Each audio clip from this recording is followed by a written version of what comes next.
I have an easy Polish pizza dough recipe here that produces excellent leoparding in pizza ovens. Even better, it's easy to stretch and doesn't stick to peels. Let's jump right into it. We first need to make our Poolish, which is a wet dough that's used as a starter, or a pre-ferment.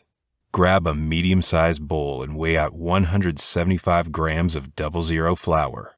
Caputo Blue is typically considered the best for pizza ovens.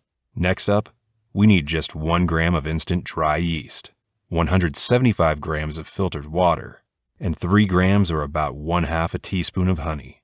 These can all be stirred together and then mixed right into the bowl with the flour. Use a spoon or spatula to mix until it forms a wet dough. Cover the bowl tightly with a lid or plastic wrap. Set it aside on the counter for 2 hours before placing it in the fridge for another 18 to 24 hours to work its magic. On day 2, take the Poolish out of the refrigerator and let it come to room temperature for about an hour. In the bowl of a stand mixer, add 325 grams of 00 flour and 12 grams of salt. Then we can take 125 grams of water and add it to the Poolish, mixing it up with our hands for about a minute. With the mixer on medium speed, slowly pour the liquid in and continue mixing for about 5 minutes until a smooth and elastic dough forms.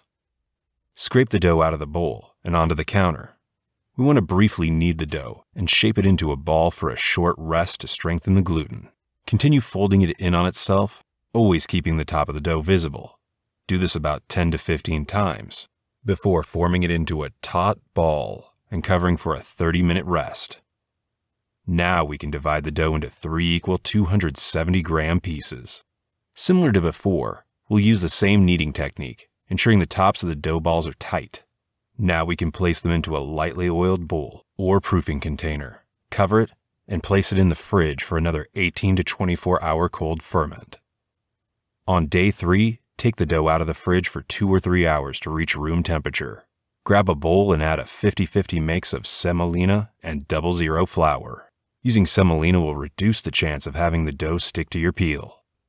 With a lightly floured dough scraper, gently pick up a dough ball and place it into the bowl, coating both sides. Now it's time for pizza.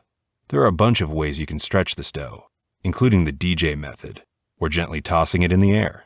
I find the dough to be strong enough where it won't rip, but also relaxed enough where you won't have difficulty getting it to 12 inches. Here I'm building a classic margarita that'll be baked in the Gozney Rock Box. After a quick 75-second bake, here's the delicious result.